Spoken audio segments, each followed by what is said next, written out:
بسم اللہ الرحمن الرحیم۔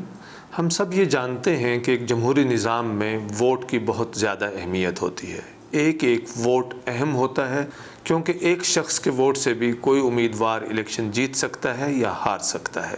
لہٰذا یہ بہت ضروری ہے کہ جب الیکشن کا انعقاد کیا جائے تو اس بات کو یقینی بنایا جائے کہ ہر شخص ووٹ ڈال سکے آزادانہ طریقے سے، اور پھر یہ ہے کہ اس کا ووٹ صحیح طریقے سے کاؤنٹ ہو۔ ہم نے یہ دیکھا ہے کہ جو پاکستان میں ماضی میں الیکشنز ہوتے رہے ہیں اس میں دیگر مسائل کے علاوہ ایک مسئلہ یہ درپیش رہا ہے کہ اس میں بڑی تعداد میں ووٹ مسترد ہو جاتے ہیں۔ مسترد ہونے کی کئی وجوہات ہو سکتی ہیں۔ وہ بعض اوقات ایسا ہوتا ہے کہ ایک ووٹر غلطی کرتا ہے اور وہ پروسیجر کو صحیح طرح سے فالو نہیں کرتا۔ اس کی اور وجوہات بھی ہو سکتی ہیں۔ مثال کے طور پہ یہ بھی ہو سکتا ہے کہ جو انتخابی عملہ ہے وہ کوئی غلطی کرے اور ان کی غلطی کی وجہ سے ووٹ مسترد ہو جائے۔ اگر ہم 2018 کا الیکشن کا جائزہ لیں تو اس میں تقریباً 16 لاکھ ووٹ مسترد ہوئے۔ 2013 میں یہ تعداد تقریباً 15 لاکھ تھی، یعنی مسترد شدہ ووٹوں کی تعداد میں 2018 میں 2013 کی نسبت اضافہ ہوا۔ یہ مسئلہ بہت اہم ہے چونکہ جب بڑی تعداد میں ووٹ مسترد ہوتے ہیں تو مجموعی طور پر الیکشن کی کوالٹی پہ شکوک و شبہات پیدا ہوتے ہیں، اور سیاسی جماعتوں یا کینڈیڈیٹس کو یہ موقع فراہم ہوتا ہے کہ وہ اس میں دھاندلی کے الزامات لگا سکیں۔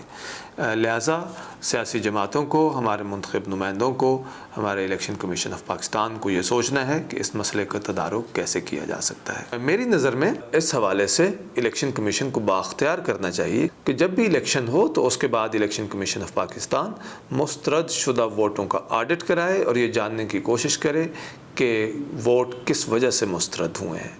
کیا مسترد ہونے کی بڑی وجہ ووٹرز کی غلطیاں ہیں یا انتخابی عملے کی غلطیاں ہیں، اور اگر غلطیاں موجود ہیں تو کس قسم کی غلطیاں موجود ہیں۔ سب سے بڑی غلطی کون سی ہوتی ہے جس کی وجہ سے زیادہ تر ووٹ مسترد ہوتے ہیں؟ دوسرے نمبر پہ کون سی غلطی ہوتی ہے جس کی وجہ سے ووٹ زیادہ مسترد ہوتے ہیں؟ اسی طرح یہ بھی جاننے کی کوشش کرنی چاہیے کہ کیا مردوں کی پولنگ بوتھس پہ ووٹ زیادہ مسترد ہوتے ہیں یا خواتین کے پولنگ بوتھس پہ زیادہ مسترد ہوتے ہیں۔ چونکہ اگر مسئلہ مردوں کی طرف ہو تو پھر انتخابی مہم کے دوران کینڈیڈیٹس کی توجہ بھی اور الیکشن کمیشن کی توجہ بھی مردوں کو ایجوکیٹ کرنے پہ زیادہ مرکوز ہونی چاہیے، اور اگر یہ مسئلہ خواتین کے پولنگ بوتھس پہ موجود رہا ہو تو پھر توجہ خواتین پہ ہونی چاہیے۔ اسی طرح سے ہم اس حوالے سے ریجنل کچھ انفارمیشن بھی اکٹھی کر سکتے ہیں کہ مختلف حلقوں میں یا ڈسٹرکٹس میں کون سے ایسے پولنگ بوتھس ہوتے ہیں جہاں پہ اس طرح کی شکایات زیادہ ہوتی ہیں۔ جب ہمارے پاس اس طرح کی انفارمیشن ہوگی تو پھر الیکشن کمیشن آف پاکستان اپنے انتخابی عملے کی ٹریننگ زیادہ بہتر انداز سے کر سکے گا۔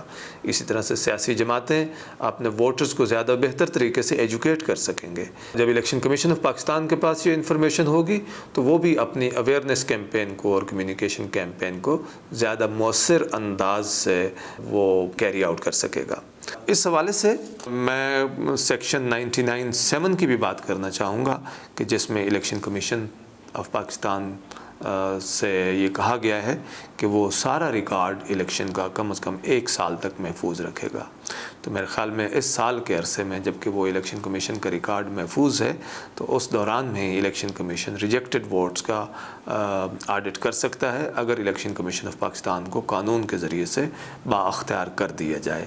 تو جب بھی الیکشن ریفارمز کی بات ہو تو اس مسئلے پہ خاص طور پہ سیاسی جماعتوں کو اور ہمارے منتخب نمائندوں کو توجہ دینی چاہیے۔ میں یہ بھی تجویز پیش کرنا چاہوں گا کہ سیکشن 100 جو الیکشن ایکٹ کا ہے اس میں بھی ترمیم کی جائے اور وہاں پہ لوگوں کو بھی بااختیار بنایا جائے کہ اگر وہ چاہیں تو ریجیکٹڈ ووٹس کا ریکارڈ حاصل کر سکیں یا ریجیکٹڈ ووٹس کا معائنہ کر سکیں۔ یہ حق کینڈیڈیٹس کو بھی دیا جانا چاہیے اور یہ ووٹرز کو بھی دیا جانا چاہیے تاکہ وہ یہ جان سکیں کہ آخر کیا وجوہات ہیں کہ جس کی وجہ سے بڑی تعداد میں ووٹ ریجیکٹ ہوتے ہیں اور لوگ اس طرح سے انتخابی عمل سے ایفیکٹولی باہر نکل جاتے ہیں۔ چونکہ 16 لاکھ ووٹ کا ریجیکٹ ہو جانا ایک بہت بڑا مسئلہ ہے، یہ ایک چھوٹا مسئلہ نہیں ہے۔ جیسے میں نے شروع میں عرض کیا کہ جمہوریت میں تو ایک ووٹ بہت اہم ہوتا ہے، اور 16 لاکھ ووٹ کا ریجیکٹ ہو جانا اس سے ہمیں ایک بہت بڑے مسئلے کا پتہ چلتا ہے اور ہمیں اس کے تدارک کی کوشش کرنی چاہیے۔ تو اس میں جو پہلا کام کیا جا سکتا ہے وہ یہی ہے کہ ریجیکٹڈ ووٹس کو آڈٹ کیا جائے. جب ہمارے پاس آڈٹ کی انفارمیشن ہوگی تو اس کی بنیاد پہ ہم زیادہ بہتر انداز سے عوامی آگاہی کی مہمیں بھی چلا سکیں گے اور انتخابی عملے کی تربیت بھی کر سکیں گے. تو میں امید رکھتا ہوں کہ الیکشن کمیشن آف پاکستان اور ہماری پارلیمنٹ اس مسئلے پہ توجہ دیں گے اور اس کے تدارک کے لیے اقدامات اٹھائیں گے. بہت شکریہ.